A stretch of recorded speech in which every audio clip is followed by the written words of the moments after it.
It's a pleasure introducing Professor Padmanabhan. Friends call him Paddy.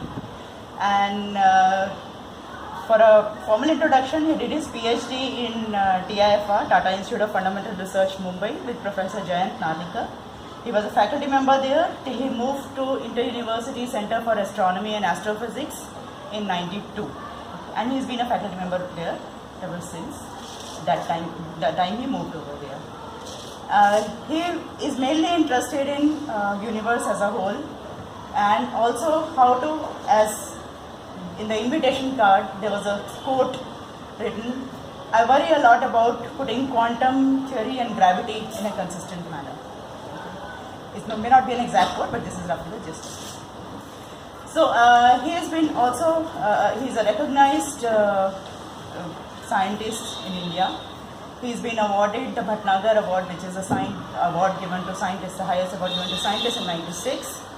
He has also been awarded the inaugural award in Infosys Award, and in 2006 he was awarded the Padma Shri. So Padma Shri Padmanabhan is sitting with us today, and he'll be talking about how gravity helps us understand the universe as a whole.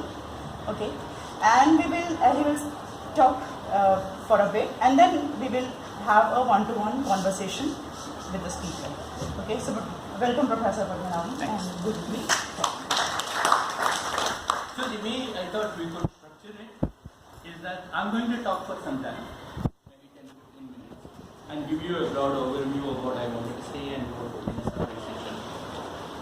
Many of you who are not in this field will have lots of questions, lots of fundamental questions.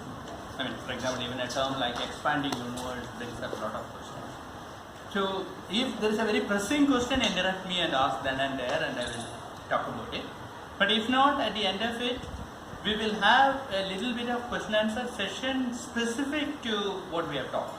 Okay, because that would be important, because the same question will arise in several people's minds, and we want to clarify that. And then we can have a more free-for-all debate and discussion and conversation, whatever you want to call it. So that is the way I want to structure it. Does it sound okay to you? Yeah. Okay, fine. So when you want to talk about the universe as a whole, there are three questions which come to your mind. First, what is it made of? Second, what is the dynamics, in the sense that is it changing with time, and is it the same all the time? And how does, various things happen? The earth go around the sun, so like that, is universe rotating? Is there something happening there? Is there a dynamic? And third, how did it got created? Why is there all these things? And why are there planets? Why are there stars? Why are there galaxies? And why is the universe at all? So I plan to give you answers to these questions. Okay? So there is a thin line between pride and hubris, and I will try to stay at the right side of it. So the idea is to give you answers which are well determined and which we are confident and which are very unlikely to change. And then go further and further away into things which are more ambiguous. And I will caution you exactly what are concrete and what are not concrete. And even when they are not concrete, I will try to tell you why we are very hopeful. And why very hopeful, and why we are very proud that we understood so much about the universe. So let us start by asking, what is the universe made of? Now if you go out in a clear sky at night and look up, essentially you see stars. So the first impression of humanity about the universe was all made of stars, and then there were wanderers, which are the planets. Planet in Greek just means wanderers. And so you have essentially the concept of solar system, which is sun, with the planets going around it, and there are lots of stars around it. Now it turns out that this is a very minuscule part of the universe, completely negligible, minuscule part of the universe. So all the stars which you see in the sky belongs to something called a galaxy. And a galaxy is essentially a collection of stars. So a large number of stars. For example, a typical galaxy will have something like 100 billion to 1000 billion stars. And these stars are all held together by gravitational force, just like planets are held together to the sun by gravitational force. And these stars in most of the galaxies are moving.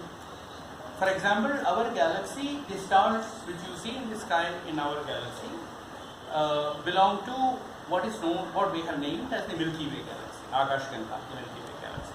In a very clear night, in a good place, you can actually see this strip of Milky Way across the sky. You can ask him, he has some beautiful photographs of Milky Way from various locations.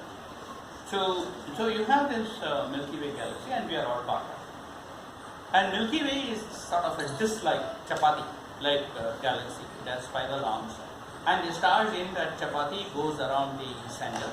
There is nothing tremendously exciting in the center. It is not like sun sitting somewhere and planets going around.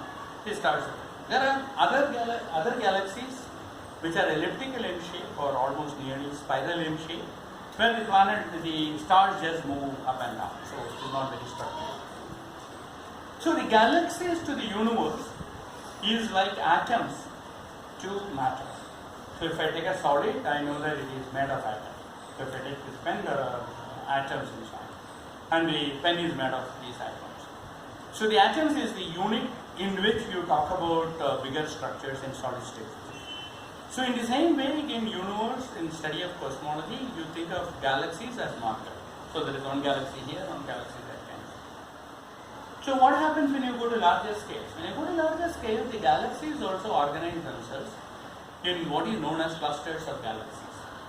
Some of the biggest clusters of galaxies can have 1,000 galaxies, and smaller ones will have typically around anything from 30 to 100 to varies. And these clusters also seems to be structured in the form of what is known as superclusters.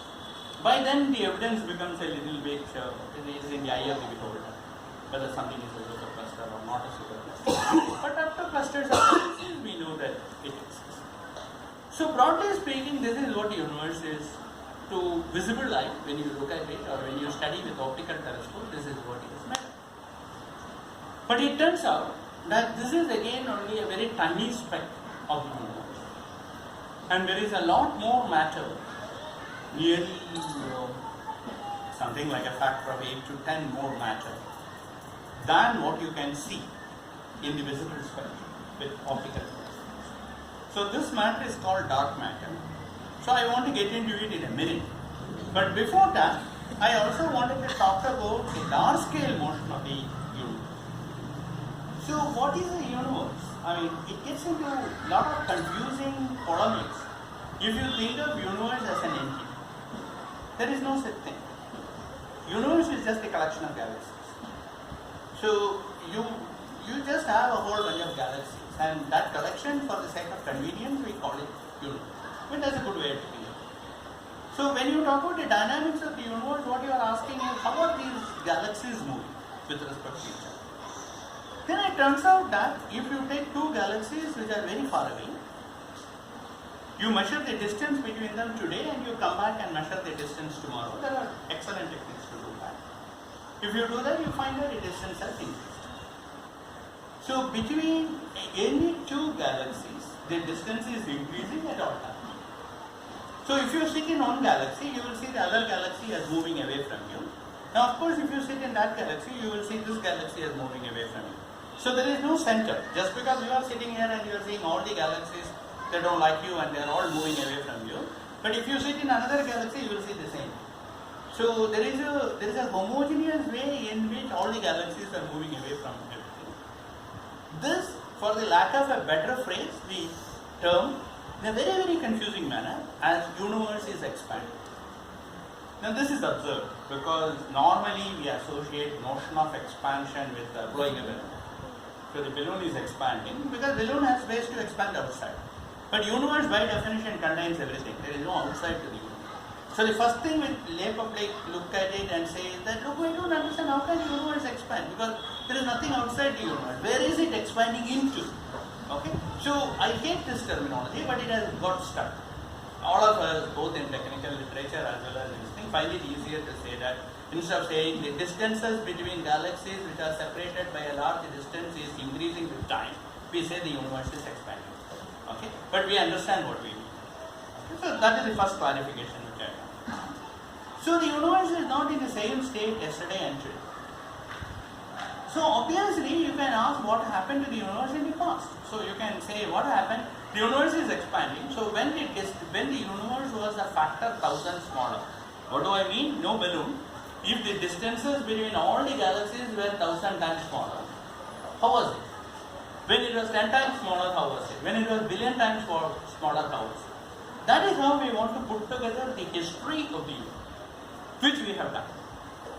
Now, the part of pride, I told you there is pride and there is hubris and you want to be on the right side. The part of pride is that we do understand the universe.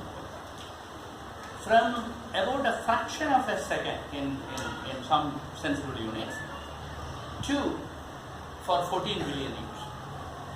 So for the age of the universe today, I have to explain to you what I mean by age, but let us say the age of the oldest stars today is like 13, 14 billion years. So this entire lifespan of the universe, we understand. What we don't understand is before that tiny, small fraction of a second, and that is where a lot of interesting things happen. But let us first look at what we do understand. The first thing which we understood when we studied this universe is that there is a lot more to the universe than meets the eye. So if you take a galaxy, suppose there is a galaxy sitting here, and there are things going around the galaxy. Galaxy itself has lots of stars, and so you know the visible extent of the galaxy. You look at the galaxy looks like this. There are things which are going around the galaxy, and these are hydrogen clouds, just pristine, pure hydrogen clouds. And the hydrogen clouds emit radio waves. Okay, just like you tune to which radiates some 40 meters or 60 meters or whatever. These radiations are at 21 centimeters. Okay, that you can catch it. And there are several radio telescopes, and the biggest radio telescope is the one which India has. It's called the Giant Meter Radio Telescope in Pune. And this works in, for example, this 21 centimeter band. So you can catch this. So you know the electromagnetic radiation, because the radio wave is not essentially different from optical light. They are all part of the electromagnetic radiation. The X-ray which you go through when you fracture your bone is also an electromagnetic radiation. So there is a spectrum of electromagnetic radiation which differs just by wavelength. So the wavelength of 21 centimeter is an electromagnetic radiation. You can catch it, and by studying that, you can figure out with what speed this hydrogen cloud is going around the galaxy. From that, you can calculate how much matter is inside which is making it move. It is just like when Earth is going around the Sun, it is the Sun's gravity which is making it do that. So we can calculate the mass of the Sun if I know what is the speed with which Earth is moving and what is the distance. You do the same thing. Then you find that the amount of matter which is attracting this is much larger than the amount of matter which is visible to your eye. And this is what you call dark matter. And then once you know it exists, there are various ways of confirming its existence and how it behaves and what it is like, etc. And you find essentially the correct picture is that the galaxies are embedded in a very large halo of what is called the dark matter. The properties of dark matter, as far as we figure out from observations, is consistent with assuming that these are made of tiny elementary particles. These are broadly particles like electrons, but they don't carry charge, and it has some various other properties. And if you postulate such a particle exists and then work out all the consequences, they match with observation. Have you seen this particle in the laboratory? No. This is one of the major open areas of research. People are building huge structures because these particles interact very weakly. Some of you might have heard of a particle called neutrino. It is very similar to that particle, and it is called a ghost particle because it sort of goes through anything without leaving a trace. So detecting them in the lab is very difficult, but there are several laboratories which are trying. I for one belong to the optimist variety who believe that in 10 years time we will detect. Okay, so this is many of the questions in cosmology is a question of technology.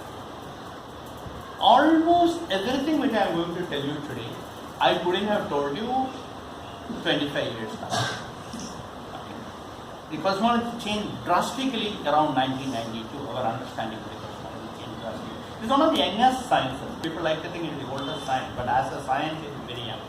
Because science has to be driven by direct observation. Science is not philosophy, science is not speculation, science is not about theorizing. You need direct, concrete observation. These observations unfortunately depends on technology. So as the technology improved, we are doing better and better and better in the last 25 years. So the detection of the dark matter in the laboratory, in my mind, is only a question of time before the technology is good enough to catch it. Fine. So there is this dark matter and there is this normal matter, and the dark matter dominates over the normal matter. So I told you that, so when things are expanding and contracting, or rather in the past when you go it is like contracting, and in the future it is expanding, there are two questions you can ask. First, how exactly is it expanding? I mean, is it expanding at a constant rate? I mean, think of expansion of the universe like a car which is driving. So you can go in the car with a steady speed, you can accelerate the speed, or you can decelerate the speed. So how is the universe behaving? Is it accelerating, decelerating, or going at a steady speed? Then you find something extraordinarily interesting. The universe was actually decelerating until a very close past, when the universe was roughly 1/3 its size. Before that, the universe was actually decelerating. Its speed was coming down with time. At that time it turned around and it decided to accelerate. Okay? So in the last 1/3 of whatever of the expansion, there was a turnaround and the current universe is accelerating. The speed of expansion of the universe is being ramped up. Somebody is pumping the accelerator. Now, what is pumping this accelerator? There are various theories, etc., but everything is consistent with the idea of something called a cosmological constant. So, I have to backtrack a bit and explain what it is. Well, this is an interesting story. When Einstein came up with his general theory of relativity, because all throughout the talk you will find cosmos and gravity are interlinked. When Einstein came up with his general theory of relativity, that was a description to describe gravity. So it's sort of described as something like a curvature in space-time, etc., etc. We will go into it if we have time at the question session, but there is a description. And he had a set of equations which describes this. Now, everybody from Newton onwards knew that any theory of gravity tells you how the universe has to be. That was known, even Newton tried to do that. So he immediately applied it to the whole universe and solved these equations, and he found that the universe has to expand. So Einstein got cold feet. So he thought, how can the universe expand? People will call me nuts. Already people were calling him nuts, and they will definitely call me nuts. So I had to do something.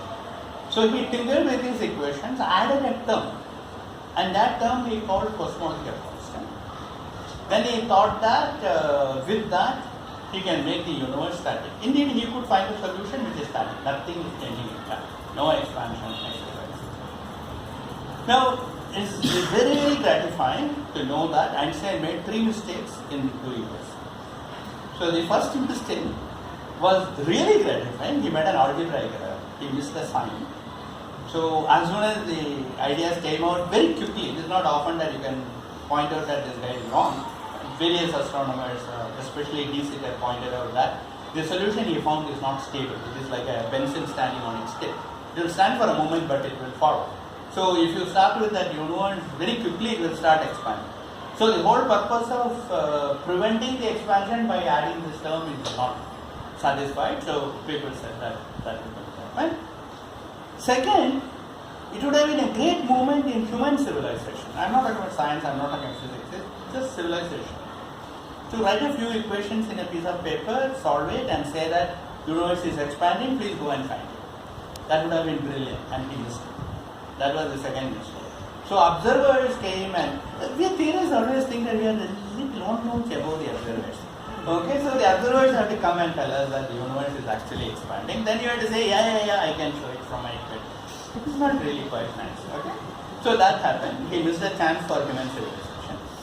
The third, once this happened, he got cold feet again and said, let us switch off the cosmological constant. Let us put it to 0. That you can't really blame him, but it turns out that in the last 25 years, not last 25 years, last 18 years, 90, okay, maybe 20-25 years, there were evidences which suggest that there is a cosmology. Now the evidence is so pakka that a Nobel Prize has been given to its discovery, to 3 people. who found that there is something like a cosmological constant. Why did I bring it up? This cosmological constant has this ability to accelerate the expansion. So what we found was the universe is accelerating, and that can be explained in terms of this cosmology. So that is about the dynamics and contents of the universe. Now let us go into the past. So what happens in the past? So as you go back into the past, everything which we see around this didn't exist. They all came out at a very late in the evolution of the universe.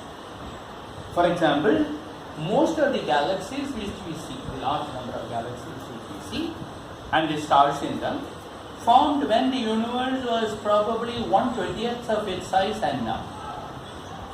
If you go still further away, everything existed in the atomic form.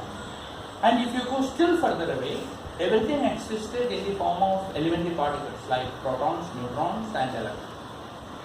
So it is good to start there and go forward. So there was electrons, protons and neutrons, and they were at very high temperature because it was very compressed and it was at a high temperature. And as the universe expanded, it cooled, and as it cooled, these structures formed. At some stage, the neutral atoms, which is take proton, the proton and the electron come together to form a hydrogen atom. This is the most elementary atomic structure we have. The second most elementary thing which happened in the universe is what is known as a helium atom. This has 2 protons, 2 neutrons in the center and 2 electrons orbiting. These things happened when the universe was about 10,000 times smaller in size. After that, at some stage, this was a hot phase of the universe, and heat is a form of electromagnetic radiation. That's what you see in the microwave oven, is electromagnetic radiation which is heating up your coffee.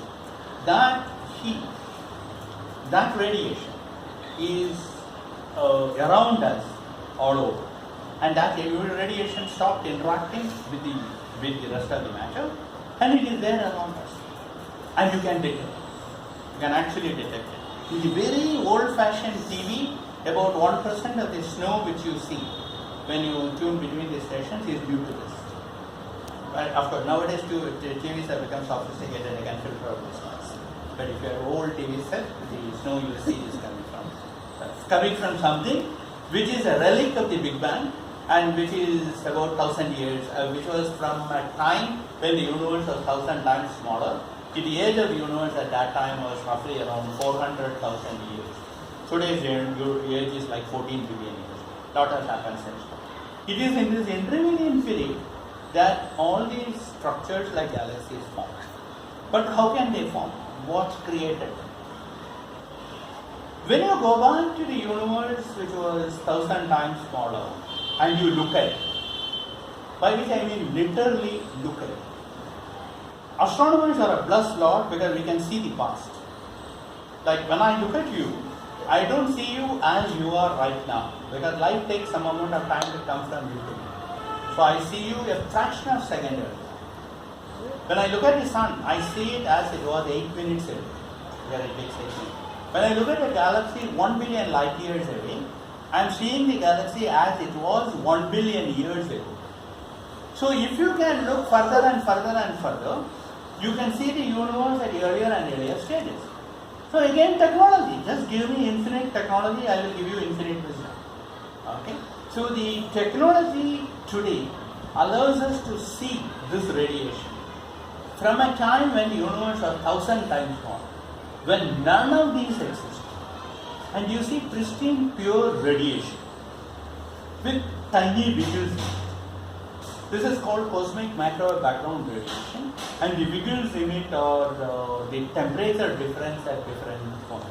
These are tiny, these are 1 part in roughly a million, or a few parts in a million.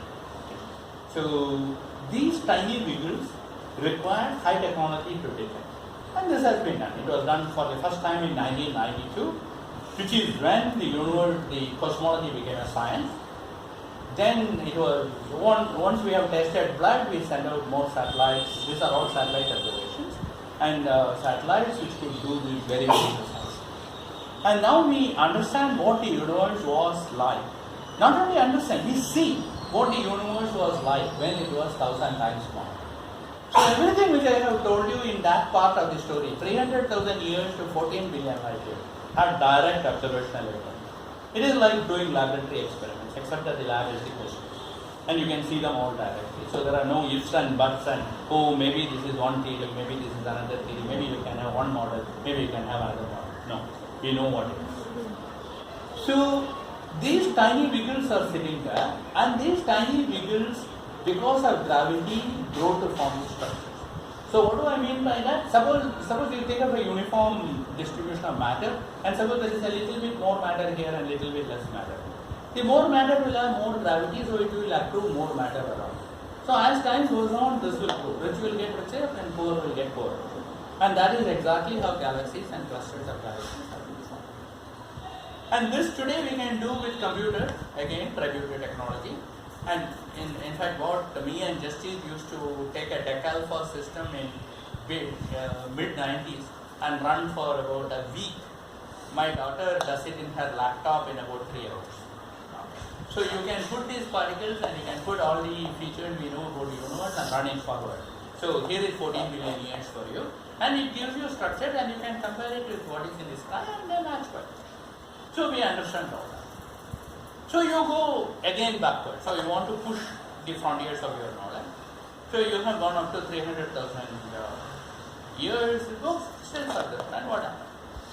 So depending on what the particle, how the particles are behaving at very high energies, which we have evidence up to some limit from laboratory. So the the highest levels which we have gone is in LHC, Large Hadron Collider, which was in the news for all wrong reasons, like naming something as what particles and all that. But they discovered something called Higgs boson. This is the highest energy at which we are operating. So at those energy scales, what happened in the universe, we can model, because we know what the physics is like, and you can model. That is very exciting. I mean, there are various interesting things happen, but it's not really. Now the question is, you push it still further down, then theory tells you that there was a point in time, about 14 billion years back, when the density of the universe was infinite. Everything was infinite. Density was infinite, the pressure was infinite, the temperature was infinite, and the size of the universe was essentially zero. That is the distance between any two galaxies, if the galaxies had existed. Of course they didn't exist. So you are using it as a figure of speech. It would have been zero. So it's like a point from which everything seems to have come out, and that is the point which is called Big Bang. This is again a completely misnomer. There is great all kinds of problems. I mean, the main question is, oh, what happened before Big Bang? So you think of Big Bang like Diwali, and you say what happened before Diwali and after Diwali. Okay. So it is not like that at all. The first point is that the Big Bang is a creation of wrong equations. The equations which we use describe gravity. It describes gravity very well. And these are the equations given to us by Mr. Einstein. I mean, after all the initial mistakes and all that, he got it right, and we have this equation. It is tested enormous number of times. But these equations are what is called classical equations. What it means is that we have equations which describe the physics of everything which we see around us. But if you want to describe atoms, normal atoms, or condensed matter physics, or the specific heat of a solid, things which you measure in the laboratory, you need something else called quantum theory. Now the quantum theory operates at very small scales. Most of chemistry requires quantum theory. If you want to create a good antibiotics in the laboratory, you are using principles of quantum mechanics. So the quantum mechanics is another branch of science which is extremely well developed, and it has its own principles. And there is this principle which of classical physics in which gravity is what we are concentrating on. We want to put together the principles of these two together. We want to put these two principles together. Here is the quote Harvinder was referring to. And this has not been done. And you run into serious problems when you try to do that. Okay, the last 50 years was a brilliant history of astounding failures. Okay, so in this theory called quantum gravity, I mean, people come up with various models, they keep trying to do that, and there is a lot of hope and hype, and later on it turns out it doesn't work. So we are still struggling with it. But it is just a question of time. I mean, some smart guy will do that. All of us want to be that smart guy. but somebody will do that, and we will know that. Once we know that, we will describe universe using that. Then we will know how the universe came into being. Now, even though we don't have a complete model, there are some ideas. And I want to share this with you because this is a question which everybody has in mind. How did the universe come into being? Who created it? Okay, and what happened before the creation? So there are scientific ways of attacking these questions and mathematical, algebraic, blackboard equations way of attacking these questions. And we are very hopeful we will find the answer. And I want to explain to you why we are very hopeful. I mean, what could be a paradigm in which this answer can come? Now, this part, what I am going to talk about is speculation. It is not founded on any observations, but I think it is exciting, so I will talk about it. The way it comes about is that, first of all, let us get rid of things which we really know. We know how planets form. Why? Because we see planets form in other systems. Direct observation, we know it condenses out of gas cloud. We know how stars form. Same thing. It condenses out of a big gas cloud. In the center there is a star, and outer gas cloud goes into planet. That is how solar systems form. We have seen hundreds of solar systems, stars with planets going around it in our own galaxy. So, no surprise. We are also seeing, just about seeing, galaxies form. Galaxies also condense out of large gas clouds. And here, again, because of technological limitation, the evidence is less, but we do see that. So, all the standard things which we see in the universe, there is no problem. What we really want to understand is where did all this matter come from? For that, you have to go back and ask something extremely the state of nothingness. Okay? Now, that might sound surprising. There is all these things, and vacuum is supposed to be a state of nothing, and what do I mean by that? What I mean by that is the following. In mathematical language or in physics language, you describe different states of the system by some quantities which do not change. These are called conserved quantities. Some quantities which do not change. So one of the things which does not change is energy. You must have heard that energy cannot be created or destroyed, it can only be converted from the quantities. Now what Einstein told us is that the energy and the matter are the same. This is the famous equation, E equals mc square, which we have in our t-shirt. Okay? So the mass is like matter and E is energy, and E and M can be converted to each other. We do that conversion all the time in the laboratories.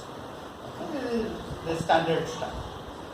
So you don't go around asking matter, where did matter come from? You should ask where did the energy of the universe come from. Suppose there was a state of no energy, and then it went into a state with some amount of energy, you are in big trouble, because physics tells you that that cannot happen. So you go and measure the total energy of the universe, and you find it is it has all the energy due to mass, which is mc square for every mass particle, and then it has energy due to gravity. And it turns out that in the proper mathematical formulation, and in fact people who are done BSc level mathematics or physics will know this, the gravitational energy is negative. So you add these two together, you could have got either a positive number or a negative number or zero. Observations tell you that in some sense, this is strictly zero. So the energy of the universe is the same as the energy of the vacuum, nothing has been violated. There is something a lot more interesting. I said the universe is expanding. If I sit here and look at galaxies, it is expanding. Planets are rotating. They are rotating on their axis. They are going around the sun, rotating around. Stars are revolving around an axis in the galaxy. Galaxies are sort of orbiting. Why can't the whole universe rotate? You take the whole universe and why can't it move like this? There is a galaxy there, not only is going out, it can move like this. A galaxy here can move like this. It can move like this. The whole universe can rotate. There is nothing in Einstein's equations which describes the universe which tells you that the universe cannot rotate. But it is not rotating. Again, if the universe was rotating, we would have been in deep trouble. Because the rotation introduces another conserved quantity whose technical name is angular momentum, but we don't have to worry about it. Momentum is standard usage. I mean, if you have a truck comes and hits you a small car, most of the damage is because the truck has a huge momentum. Momentum is mass times its velocity. The velocity may be moving slowly, but its mass is very high. So the momentum due to a linear motion is normal momentum. The momentum due to the circular motion is called angular momentum. So if the vacuum, the nothing, has no angular momentum and it is conserved. So if the universe had some amount of angular momentum, it can't come from a state of nothing. Another quantity which you see is electric charge. I mean, the electron has negative charge, proton has positive charge. There is something called charge. So the charges again are conserved quantities. You can't create or destroy charges. You can only create them in pairs, positive and negative. The total charge of the universe, if it was non-zero, then we are in trouble. It is against it. Every conserved quantity we have measured for the universe is consistent with the fact that it just came out of that.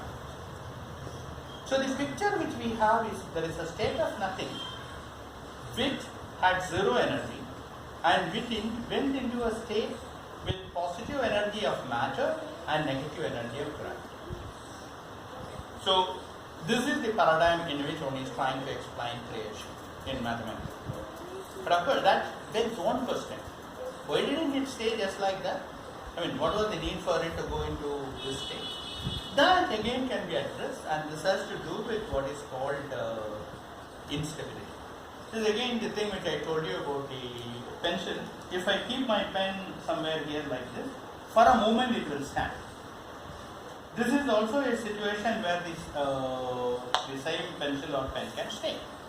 Both the states, if I keep it here and let it fall, both the states are same conserved quantities and all. But this state is stable, this state is not stable. So one can show that the state in which there is nothing is actually unstable. The vacuum is unstable. And that instability leads into production of particles and antiparticles. The matter comes out and the gravity comes with it and the total thing is affecting. So this is the whole picture of the universe which I wanted to share with you. Now I will take questions. First, if there are specific questions about this description, and then we can have them.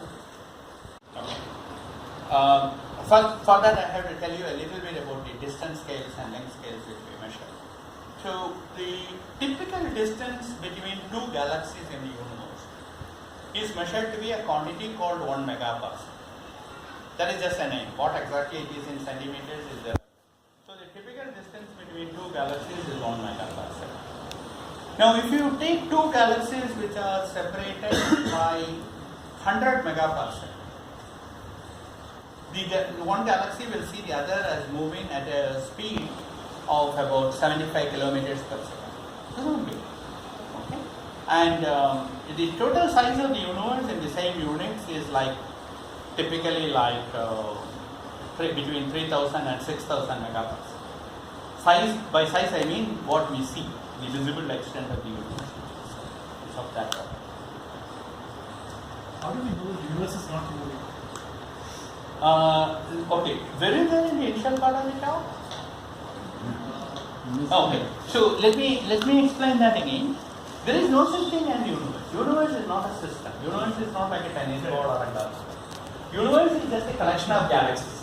So the motion of the universe is just the motion of the galaxies. So the universe as a whole movement would be all the galaxies moving together like a bunch of army men or something in a direction. So we look at the galaxies and see how it is moving. We find it is not moving. Every galaxy is moving radially away from it. It is not even rotating. But to see anything moving from one place to another place, there has to be some constant. No, what you do is the relative motion. You measure the distance to a particular galaxy from us today, and you measure the distance to the same galaxy tomorrow. You find it is further away. That's it. Expansion of galaxies. Expansion of the universe. The galaxies are staying put and it is going away from it. Yeah, fine. But as a whole, universe is not moving. There is no such thing as a whole universe. There is no such thing as universe. Universe is just a collection of galaxies. Because this is what I explained, that this concept of expansion of the universe is one of the most damning terminology which popular scientists have got into. Because it makes you think as though universe is like a bottle of water or something. And you can describe it. The bottle of water can move, bottle of water can be heated, a bottle of water can be cooled. It's a physical system. It's not, it's just a collection of water. Say something about the cosmology is science. Because if one takes the journey of science, Right. from bits and pieces, Okay. moments, Okay. so where do you trace the early cosmologists, Okay. Hales, etc.? I mean, one can call them philosophers, but at the same time they were also doing the cosmology. Yes. And today's cosmology, which you say that mediated by technology, Right. technology becomes science, but technology is not science. Technology is opposite of Right. other purpose. Yeah. Okay, I can speak about that. So,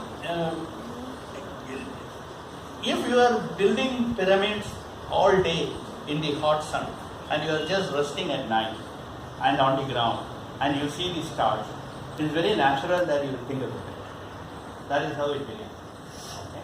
So, you have time in your hand and you are completely had a wretched life out there and you want to have something more liberating and you start thinking. Then you start imagining, then you start hallucinating, then you start mystifying. Okay? Then you start creating very beautiful literature around it. Extraordinarily beautiful literature. The more painful your heart is, the better the poetry is. And you come up with this beautiful literature. This is how the ancient cosmology of every civilization started. And everybody believed they got it right and every other civilization got it wrong. Yeah. Okay? So that is how it started. But to be a science, but this is not just cosmology. I mean, Aristotle used to think that women have fewer teeth than men.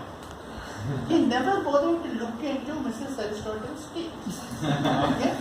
So the experiment, I mean, even today I told you, experiment is a one rank lawyer kind of a thing. We don't want to dirty our hands with facts and experiments and all that. So theoreticians think that by pure thought you can get everything. You come. So Aristotle had his own laws of motion. He believed that if an arrow has to go in a line, you have to apply a force to it. Because if you don't apply force, it seems to fall. We know it is wrong. We know that things can go at a uniform velocity without any force being applied. So science depends on empirical evidence, data, which you start with some amount of data, you explain it by a model. That is easy. If you have as many parameters as data, you can explain anything. Then your theory should predict something which is new. Then you go and test it. Then you find it is correct. Then you get your Nobel Prize, but science doesn't produce. Your Nobel Prize is irrelevant for science. Until and unless you make a prediction which goes wrong, science doesn't produce. Then you make a prediction and it goes wrong, it goes badly wrong. And when it goes badly wrong, people go back to the drawing board and they start asking, okay, how do we set it right? And you take the next step. And this is how it goes. So when there were no empirical data, you can't tell people to shut up, but they will try to theorize. And that is how most of the cosmological models were built until as late as 1990. Okay? So I always start my talks by saying that people think cosmology is oldest of the sciences. Well, looking at the universe, thinking about the universe is very old, but the universe as a science, to me, it started around 1990. 1992 was a watershed moment when we emphatically proved that a particular kind of model for the universe which we have been theorizing about is correct. To be very precise, people would say it also happened a little bit in 1965. It is all linked to this cosmic microwave background radiation. It was detected quite serendipitously by two gentlemen who got Nobel Prize in 1965. That ruled out a host of models, including the model my thesis advisor is very fond of called steady state model. Okay. Of course, he doesn't believe that. Okay, but that model, and then the Big Bang model held sway. But there were still ways to go, and 92 upwards, our knowledge about the universe has increased tremendously. And also, we now know sharply what are the questions which need to be addressed. So, I would say that it's a very young start, and there's a long way to go. So, is there, like when you talk about the model of universe in the talk, you're assuming time as linear, right? Mm-hmm. Basically, as time as like stuff between events. Mm-hmm. Now, could there be another theory about time that could change the whole model? Okay, so there are different concepts of time. Now, the concept of time which is used to describe universe is what I would more effectively call the relational time. What you do is that you have some reference times. Like what you do is that let us hang a pendulum here and put a graduate student whose job is to count how many times it goes from here to there. We'll give him a PhD after 10 years. Okay. And somebody else is doing real experiments out in the universe. So we will say at the 753rd time when it came here, something happened. 843rd times when the pendulum came here, something else happened. So I am merely correlating between these. This is the most empirical, most natural and the best non-problematic definition of time. Time is what clocks measure. Okay? This is not a joke and it is not circuitous reasoning. I will tell you what a clock is. I will tell you what a clock is in physics terms. Clock is a cord hanging at the end of a string and is oscillating. Clock is what you are carrying in your wrist and there is a needle which is going on or a display which is changing. Whatever that measures is by definition time. Nothing more, nothing philosophical, nothing in it. Now, there are various other notions of time which we have. When you dream, yesterday night when you have dreamt, you would have probably gone 100 years behind and 100 years forward and would have done all kinds of things. The notion of time in your dream is very different. Still better, if you drink a little too much of alcohol, your notion of time will change. If you take bunk, your notion of time will change. And the notion of time, if the psychological time which you have is very different. And you can have other nonlinear concepts of time by our imagination. And by I am not saying that imagination is any less than empirical evidence because maybe we are imagining everybody around. Okay. So it could be, it could have various aspects of it. But whatever that is, it has absolutely no bearing in what I was talking about. Because what I was talking about can be made concrete by the definition that the time is what clocks measure and I can define clocks independently. So I have a question. Yeah. That in terms of what you were talking, what is the notion of present? Of? Present. Present. Because if all observation Right. is of past, Right. okay, and it is past depending on the distance, right? Then what is the notion of present? The notion of present gets generalized into what exists along the light ray. So let me explain what it is. So suppose I am looking at her, then I am seeing him, I am seeing her, I am seeing her, I am seeing her. Of course I am seeing him a little earlier. That one is still further down, that is still further down in time. I draw a line connecting these, which would have been the path of the light ray. Imagine for a minute that light is traveling very slowly, 10 seconds per second. Okay? And then suppose this room is dark and the lady out there is shining a torch beam.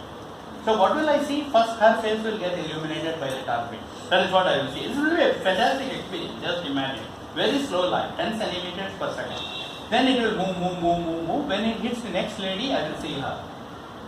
Then it comes, I will see her. And then it comes to him and I will see him. And then it will hit me. Right?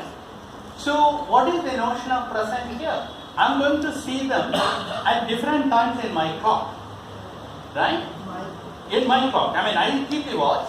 At first when she shines the torch, I see her. Then after the second hand has gone one round, I see the other one, etc., etc. But the proper definition of present is the correlation between the position of the palms of the hand and what I see. Alternatively, I can say that all these people connected by a light curve is a generalized notion of presence. Is the present would be me? Present from my point of view. Absolutely. I am the present. You are the present. Without the notion of a subjective experience, you cannot ask what is present for whom. But of course, the subjective experience does not require human beings. Cockroaches have the notion of presence. Okay? Amoebas presumably have a notion of presence. So I can abstract it away and say that with respect to a point or an event, I can have a notion of presence. So the notion of present is relative. Notion of present is absolutely relative Relative to the object which is using which you are coordinating. So there is no present. There is no absolute presence. Yeah, there is no absolute There presence. is no absolute presence. That is what relativity taught us. So time dilation, Yeah. which is time, Right. little bit, Right. actually will happen in a paradigm like those who are saying the uncertainty principle. I mean, time and again you were debunking philosophy. I don't know why, but these were one way another way. Who is living? I am living in philosophy. I mean, philosophers don't have, as you know, philosophers are esoteric people. No. They're very real people. They don't get things right. I don't agree. I don't agree. I come from a discipline, therefore. I wish they are imaginary people. So that's what God. that's what one has to think about. Fine. Yes. The very words you are using, the very language construction you are doing, is based on certain kind of conceptual And everything. And everything you are not demonstrating. You are assuming. Subjective in a way. Yeah. So you are also going, science is also going in an avant-garde manner. Let us do it step by step. Yeah, science has also avant-garde. I mean, it goes from this falsification area, goes to this, and Absolutely. this to this, Yeah. and then we are saying that universe is expanding. And the very moment we say that universe is expanding, you already said somewhere there are other theorems also in a place who are actually saying that universe is not expanding. While talking about Einstein, if I got you right. No. What I said was there were a lot of wrong things were said about the universe expanding or not expanding. Then empirically demonstrated evidence tells you that the universe is expanding. It is not a matter of opinion. People had all kinds of views about what heat is. If I heat up this water, what it is. People had all kinds of views. There were all kinds of beautiful theories. They were all wrong. Now we know what heat is because heat is the motion of the molecules inside it. Do I see any molecule there? No. So when people said that it is the motion of molecule, he was ridiculed. This is a scientist called Boltzmann, Austrian scientist. He committed suicide. It's a very risky business. Okay, so you have things which you can't see, but the theoretical intuition gave you something. The evidence for it came later. Now, the cosmology which I was talking about, I was very, very careful to tell you what is absolute fact. It is fact as like this glass of water and the properties of this glass of water or the properties of a medicine which you take, frozen you take when you fall sick. I mean, you don't say that it is if or but or smallpox is probably because the anger of the devil, probably it is caused by a virus. Now we say it is virus. People believe that it is because of the anger of the gods. So like that in cosmology we have a lot. We had theories, we had conflicts, we had wrong ideas, and certain things are well left. Certain things are not well left. And I explained. Like how the creation took place was pure speculation, what I told you. But that is to demonstrate that there are scientific paradigms in which that question can be addressed. Many people think that how can you even talk about these things in science? Okay? But you can. But you have an answer. So I have a question about the nature of space itself. When you're observing, so there are things that are visible, not visible. Is there space which is like devoid of anything, like it's total nothing? Okay. Is there such? I mean, Yes, is there there are. always something? I mean, observable or not, there's always something. What is the nature of space itself? Okay. So the conventional notion of space which is required for, as he would put it, demonstrable cosmology, is the normal notion of space you and I have. There are 3 dimensions and we live in 3 dimensions. Galaxies live in 3 dimensions. Stars live in 3 dimensions. That is what you do. But if you take this quantum theory very seriously and you want to put these 2 things together, so let me talk a little bit about the gravity as a curvature in space-time. Okay, there are so many matrices around, so it is very easy to demonstrate that. If you take any one of these matrices and I put a heavy ball on it, the matrix will curve. So there is a curved matrix. Think of matrix as space. So the space is curved, and then if I put another small pebble here, it will roll down because it is curved. Now if I didn't know there was a matrix, the matrix was invisible, I would say there is an attraction between this big ball and this small ball. We called it gravity. Newton called it gravity. Einstein said that it is because of the underlying curvature of the space. Actually, he said space-time, but let us go to space. So the space is no longer static. It has a dynamics associated with it.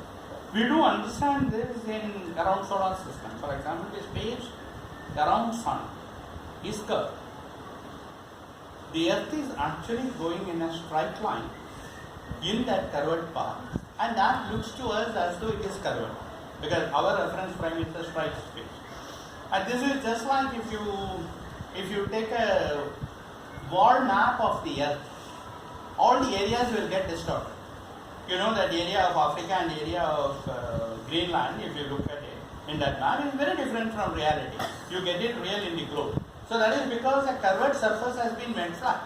So the paths which you draw, which are straight lines, are not straight lines in real life.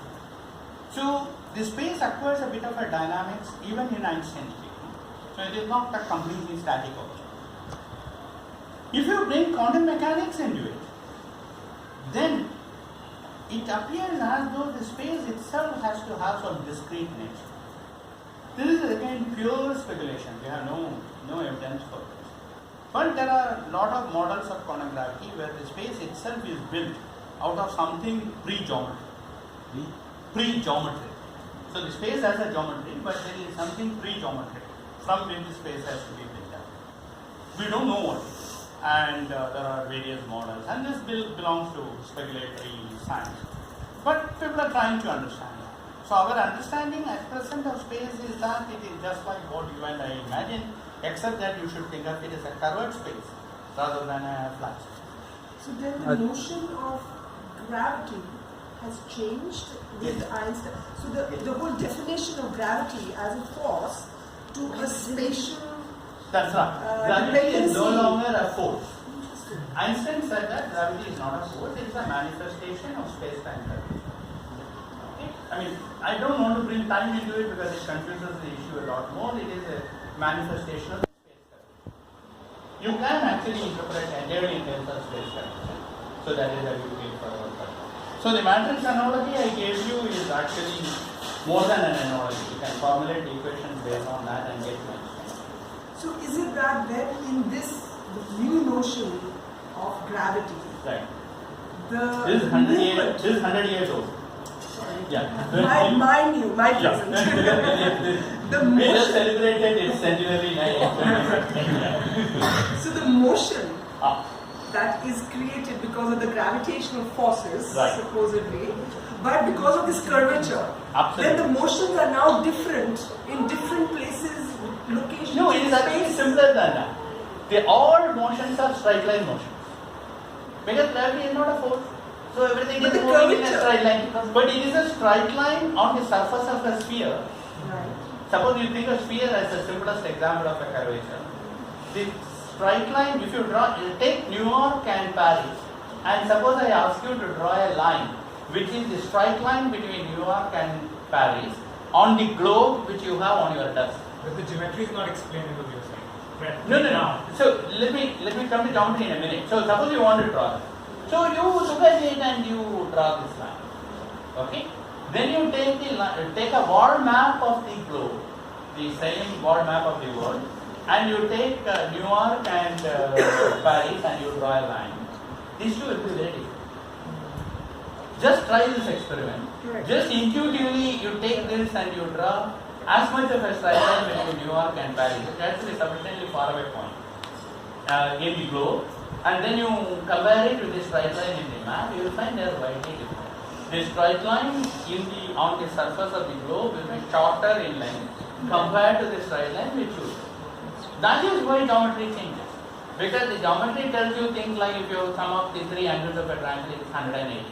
If you draw a triangle on the surface of the sphere, the sum of the three angles of a triangle is not 100. But then the notion of space form, Yes. which is the gravitational force, Right. that form is understood and in its geometry. Yes, it is understood Okay. in its geometry. So what is that and geometry? Well, the technical term is called a Riemannian geometry. Okay? So there is no simpler way of explaining it. It is like the geometry of a wiggly surface. It's a big Wiggly surface. So sun creates one particular kind of wiggle, then the thing is called gravitational waves, which got a lot of fanfare and first recently, which are called the wiggles in space-time. That creates another kind of a wiggle. So every gravitational field is a particular kind of wiggle in this space. It defines the curvature and defines the I think You've been trying to ask for a long time. Yeah, okay. Yeah, somebody should moderate probably. Please. I'll completely. He said that you put a bigger ball right in the middle, and then you put a smaller ball on the side. Right. This gets pulled towards a bigger ball, but not because it's a gravitation pull from the bigger Well, ball. that is an analogy. In real life, it gets pulled because it is holding under Earth's gravity. Correct. Yeah. That's what I was coming to. Yeah. So there is gravity. No. In the analogy, so don't take analogy too far. So in the analogy, of course, we know that the body is holding towards this because Earth's gravity is pulling it. In fact, when I put a bigger ball, why does the matter stir? That is because this big ball has weight, and why does it have weight? Because of gravity. So forget that. Then you look at the mattress and the curvature, and what you get is the correct description. You said gravity is to be thought of as a manifestation of the space-time, Correct. space curvature. Space curvature. Is it reasonable to still ask what causes it? And if it is so, is it still mass? Absolutely, it is very reasonable to ask what causes it. That is what Einstein did. It is caused by energy, because mass is the same as energy. So in Einstein theory, you shouldn't think entirely in terms of mass. Like if I have a laser light, that laser light produces gravitational field around it. If I send another laser light nearby, depending on the direction, they will get attracted. So all energy causes gravitation. All energy causes space curvature, and that space curvature we call gravitation. A related question, you mentioned gravity as a negative energy. Yes. So I didn't still fully understand. What standard or how much of physics you know, so that I can appropriately answer. A little bit, I mean, like energy. So, do you know the potential energy of a gravitational field? It is minus gm by r. Yeah. It is not plus gm by r. Yeah, but I'm still trying to see how do I understand it as a real right? Okay. So you have problem with why it is minus gm by r. Yeah. Okay, it has nothing to do with what I said. You know it is minus gm by r. You are asking why it is minus gm by r. Okay. So the way you think about this is that you compare the energy of, suppose I have two particles M1 and M2, and you want to know what is the gravitational potential energy between them. It is minus g M1 M2 upon r, right? The way you compare it is that if these two bodies are infinitely separated, you assume it has zero energy. That's not this time. No, you separate them to a very large distance, then you assume it that defines your zero level. Here, after all, you have to tell me where is the zero here. Then, if I bring it closer, either I have to do work on it, or it will allow to do it on its own. In the case of gravity, they allow to come together. Because it allows to come together, it will release energy in the process. So there are less energy when they are close. That's right.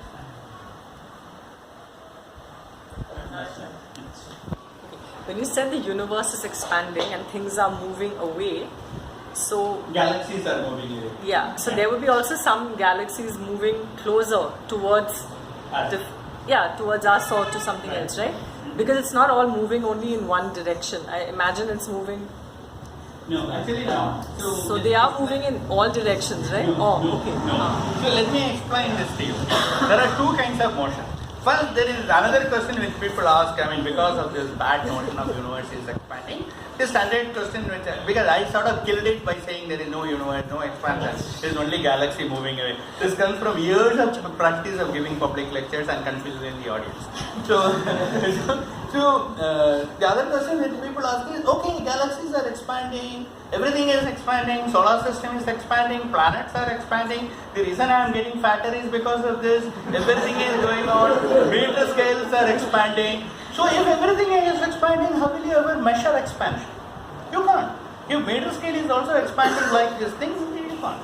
So the answer is, everything is not expanding. You can't blame everything on cosmos. Even the sizes of the galaxies are not changing. Even the galaxies are not expanding by themselves. The distance between the galaxies, I said that it is always increasing. I was careful to say that the distance between galaxies which are separated by large distance, if you take the nearest galaxy to us, that's something called Andromeda galaxy, you can actually see it in the sky if you have binoculars or good vision and you know where to look. This is the only galaxy which is visible to naked eye. This galaxy and our galaxy are coming towards each other. That almost answers your question. They are coming towards each other with a fairly rapid speed. Now, there is a whole bunch of galaxies around our galaxy called the local group of galaxies. I said galaxies are like clusters of galaxies. Inside the clusters of galaxies, the galaxies are moving exactly as you said. They are doing this.